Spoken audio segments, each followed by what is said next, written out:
ഞാൻ ഓർക്കുന്നു 2015 ഡിസംബർ മാസം 30 എൻ്റെ ജീവിതത്തിലെ ഞാൻ പ്രാർത്ഥിച്ചൊരുങ്ങിയ ഒരു ദിവസമായിരുന്നു. എൻ്റെ പട്ട ഒന്ന് അഭിനന്ദിയ പിതാക്കന്മാരുണ്ടായിരുന്നു, അച്ഛന്മാരുണ്ടായിരുന്നു, സിസ്റ്റേഴ്സ് ഉണ്ടായിരുന്നു, ഒത്തിരി പേരുണ്ടായിരുന്നു. പക്ഷെ അന്ന് ആദ്യമായിട്ട് ഞാൻ ഇങ്ങനെ ഈ ഒരു സമയത്ത് ഉച്ചകഴിഞ്ഞ സമയത്ത് എനിക്കൊരു നന്ദി പ്രസംഗം പറഞ്ഞു.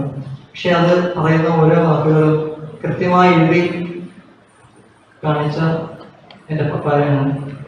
ഇന്ന് ഇങ്ങനെ പ്രസംഗം പറയാൻ വേണ്ടി പോകുമ്പോൾ തീർച്ചയായിട്ടും കുറവുകളുണ്ടാവും, പലരുടെയും പേരുകളും പലതും വിട്ടുപോകും. പക്ഷെ നിങ്ങളുടെ പപ്പ എത്രയോ സ്നേഹിക്കുന്നുള്ളതുകൊണ്ട് എൻ്റെ ഈ ഒരു പ്രസംഗം പറയാനുള്ള പരിശ്രമം തന്നെ ഒരു നന്ദിയായിട്ട് സ്വീകരിക്കണമെന്ന് ഓർമ്മപ്പെടുത്തുവാണ്. തീർച്ചയായിട്ടും അച്ഛന്മാരൊക്കെ പറഞ്ഞതുപോലെ സെമിനാരിലൊക്കെ ഏറ്റവും കൂടുതൽ ഞാനിങ്ങനെ വീടിനെ കുറിച്ച് പറയുമായിരുന്നു. ഞങ്ങളുടെ വീടിന് വേണ്ടിയിലെ അച്ഛന്മാരും ഇടയ്ക്ക് കളിയാക്കാറുണ്ട്, ഈ വീടല്ലാതെ വേറെ എന്തെങ്കിലും പറയണം എന്ന് പറയാറുണ്ട്. കാരണം അത്രയും ഞാൻ വീടുമായിട്ട് അറ്റാച്ച്ഡാണ്. കഴിഞ്ഞ വർഷം ഏപ്രിൽ 15 ഞാൻ അച്ഛന്മാരുടെ ഗ്രൂപ്പിലും ഫേസ്ബുക്കിലൊക്കെ ഒരു പോസ്റ്റ് ഉണ്ടായിരുന്നു. സ്വന്തം ഭർത്താവിൻ്റെ ബർത്ത്ഡേക്ക് സമ്മാനം കൊടുക്കാൻ വേണ്ടി ഒരു ബൈബിൾ മുഴുവൻ എഴുതി മമ്മിയെ കുറിച്ച്. തീർച്ചയായിട്ടും മമ്മിയെ സംബന്ധിച്ച് പപ്പ വലിയ സംഭവമാണ്. ആ പപ്പ എനിക്ക് ചേട്ടനും ചേച്ചിക്കും എല്ലാവർക്കും വലിയ സംഭവം തന്നെയാണ്. സൂപ്പർ ഹീറോ എന്ന് വേണമെങ്കിൽ പറയാം.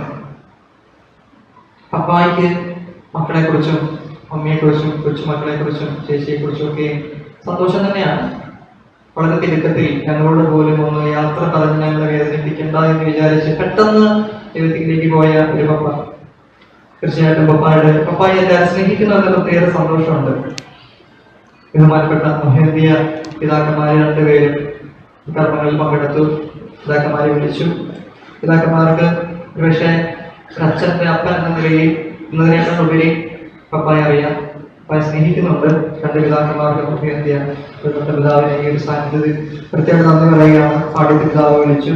ഒരു അച്ഛനായി എന്നതിൽ ഒത്തിരി സന്തോഷിച്ച ഒരു ദിവസം എന്തായാലും ഈ ദിവസങ്ങളാണ് ഇങ്ങനെ പറയാം. കാരണം ഒരു തരി പോലും വേറെ പാട്ടുകൾ പ്ലേ ചെയ്യാതെ അച്ഛന്മാരിങ്ങനെ ക്യൂ നിന്ന് എൻ്റെ പപ്പായ്ക്ക് വേണ്ടി ഒപ്പീസ് കൊല്ലുമായിരുന്നു. തീർച്ചയായിട്ടും ഒത്തിരി സന്തോഷം. തീർച്ചയായിട്ടും പപ്പ ഇങ്ങനെ സത്യമായിട്ട് ഇങ്ങനെ പ്ലേ ചെയ്യുന്ന പാട്ടുകളൊന്നും ഇഷ്ടപ്പെടുന്നില്ല. അതുകൊണ്ട് തന്നെയായിരിക്കും അച്ഛന്മാർ വന്ന് ക്യൂ നിന്ന് അവസാന നിമിഷം വരെയും പപ്പായ്ക്ക് വേണ്ടി അച്ഛന്മാർ ഒപ്പീസ് കൊല്ലുമായിരുന്നു. അന്ന് അച്ഛന്മാർക്ക് എല്ലാവർക്കും ഒപ്പീസ് കൊല്ലാൻ പോലും പറ്റിയിട്ടില്ല. അത്രയും വൈദിക കൂട്ടായ്മ പ്രിയപ്പെട്ട അച്ഛന്മാരെ നിങ്ങൾ കാണിച്ച വലിയൊരു സപ്പോർട്ട്. കുഞ്ഞ് അഞ്ചനെ പോലെ സ്നേഹിക്കുന്ന പ്രത്യേകിച്ച് ബാച്ചിക അച്ഛന്മാര്, പ്രൊഫസേഴ്സ് അച്ഛന്മാര്, സ്നേഹിക്കുന്ന അച്ഛന്മാർ, എല്ലാവരും അച്ഛന്മാർ ഒത്തിരിയേറെ പരിഗണിക്കുന്നുണ്ട്. പപ്പാട് നല്ലതുകൊണ്ടാണ് ഞാൻ എൻ്റെ അച്ഛനാണ് ജീവിക്കുന്നത്. പ്രിയപ്പെട്ട അച്ഛന്മാർക്ക് പ്രത്യേകമായിട്ട് നന്ദി പറയുന്നു. സിസ്റ്റേഴ്സിന് പ്രത്യേകമായിട്ട് നന്ദി പറയുന്നു. ബാച്ചികാരായിട്ടുള്ള അച്ഛന്മാരെ തൃശ്ശൂരിൽ നിന്നും ഇരിഞ്ഞാലക്കുടയിൽ നിന്നും കോതമംഗലത്തിൽ നിന്നും ദൂരെ നിന്ന് പോലും ഇന്നലെ 12 വരെ കൂട്ടുകാരച്ഛന്മാർ വന്നു. ഈ പ്രിയപ്പെട്ട അച്ഛന്മാർക്ക് പ്രത്യേകമായിട്ട് നന്ദി പറയുകയാണ്. അതേപോലെ നമ്മുടെ പ്രിയപ്പെട്ട വികാരിയച്ഛൻ പപ്പ ഇങ്ങനെ ഏറ്റവും എനിക്ക് തോന്നുന്നു പപ്പ ഇന്നലെ 12 മണി ശനിയാഴ്ച 12 മണി വരെയോളം പള്ളിയിലായിരുന്നു. അച്ഛനോടാണ് അന്നത്തെ ദിവസം ഏറ്റവും കൂടുതൽ സംസാരിച്ചിരിക്കുന്ന ഒരു വിഷയം. പപ്പയ്ക്ക് വയ്യാന്ന് പറഞ്ഞിട്ടുടനെ അച്ഛൻ എന്നെ വിളിച്ചു. മമ്മി വീട്ടിൽ തന്നെയാണ്, അവരെ ആ വീട്ടിൽ വിടണം. അത് കഴിഞ്ഞ് കുറച്ച് കഴിഞ്ഞപ്പോഴത്തേക്കും ചെത്തിപ്പള്ളിയിൽ അച്ഛനെത്തി.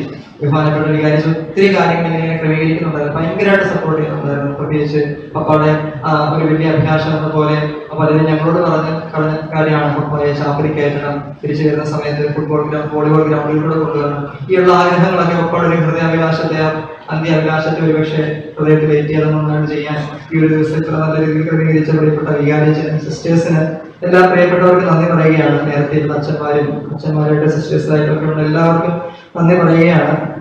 പപ്പ ഇങ്ങനെ പണ്ട് തൊട്ടേ ഞാൻ കണ്ടിട്ട് കാര്യമാണ്. ചെറുപ്പത്തിൽ കുഞ്ഞു ക്ലാസ്സിൽ പഠിക്കുമ്പോൾ പപ്പ പേരെഴുതുന്നത് ലാലി മുട്ടാറെന്നാണ്. നാടിനെ ഹൃദയത്തിൽ ഏറ്റുവാങ്ങിയ ഒരു മനുഷ്യനെന്ന രീതിയിൽ എനിക്ക് പപ്പ ഇഷ്ടമാണ്. ഞാനത് കണ്ട് ഇങ്ങനെ ലൈജു മുട്ടാറെന്നൊക്കെ പോലും ഒപ്പിട്ട് പഠിക്കുമായിരുന്നു. അപ്പോ ഈ ഒരു കുഞ്ഞു നാട് ഒത്തിരിയേറെ വളരണം, അല്ലെങ്കിൽ ഈ നാട് ഒത്തിരിയേറെ ആളുകൾ അറിയണം. അതുപോലെ ബഹുമുഖ കാര്യങ്ങളിൽ പപ്പ പ്രവർത്തിക്കാൻ വേണ്ടി സാധിച്ചു. അവരെല്ലാവരും പപ്പയെ ഇപ്പൊ ആത്മാർത്ഥമായിട്ട് കയ്യിലേക്ക് സ്നേഹിക്കുന്നു. അവർ ആ സ്നേഹം ഞങ്ങളോട് കാണിക്കുന്നൊക്കെ ഉണ്ട്.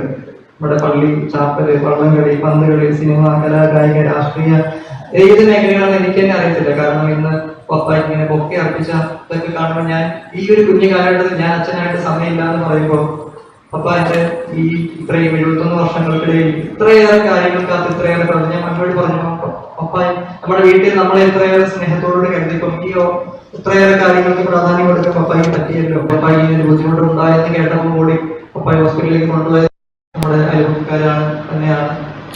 ആ സമയം മുതൽ ഈ ഒരു സമയം വരെ ഒരുപക്ഷെ ഞങ്ങളെക്കാട്ടിലും കൂടുതൽ പപ്പായെ മനസ്സിലാക്കി, പപ്പയുടെ ഹൃദയാഭിലാഷങ്ങൾ മനസ്സിലാക്കി, അന്ത്യാഭിലാഷങ്ങൾ മനസ്സിലാക്കി, ഓരോ കാര്യങ്ങളും കണ്ടറിഞ്ഞ് തൊട്ടറിഞ്ഞ് മനസ്സിലാക്കി സ്വന്തമാക്കി പപ്പായെ സ്നേഹിക്കുകയായിരുന്നു ഈ ഒരു സമയം വരെ.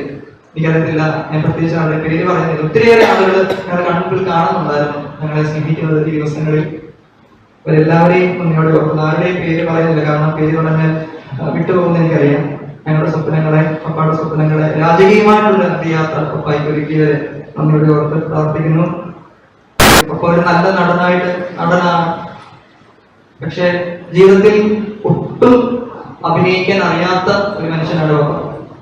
ജീവിതത്തിൽ ഒരു തരി പോലും അഭിനയിക്കാൻ അറിയാത്ത, ഒത്തിരി ആത്മാർത്ഥതയുള്ള ഒരു അപ്പൻ, അയൽവക്കക്കാരൻ, ഒരു നല്ല മനുഷ്യൻ. പപ്പ യാത്രയാകാണ്. പപ്പായെ പോലെ ജീവിക്കാൻ ഞങ്ങളൊക്കെ പരിശ്രമിക്കുന്നു.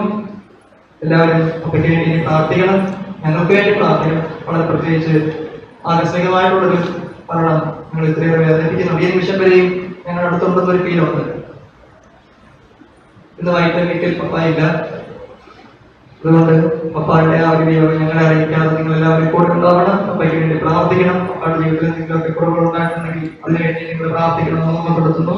എല്ലാവർക്കും നന്ദി. എനിക്കറിയില്ല, തീർച്ചയായിട്ടും കുറെ പേരൊക്കെ വിട്ടുപോയിട്ടുണ്ട്, അതൊക്കെ ക്ഷമിക്കണം.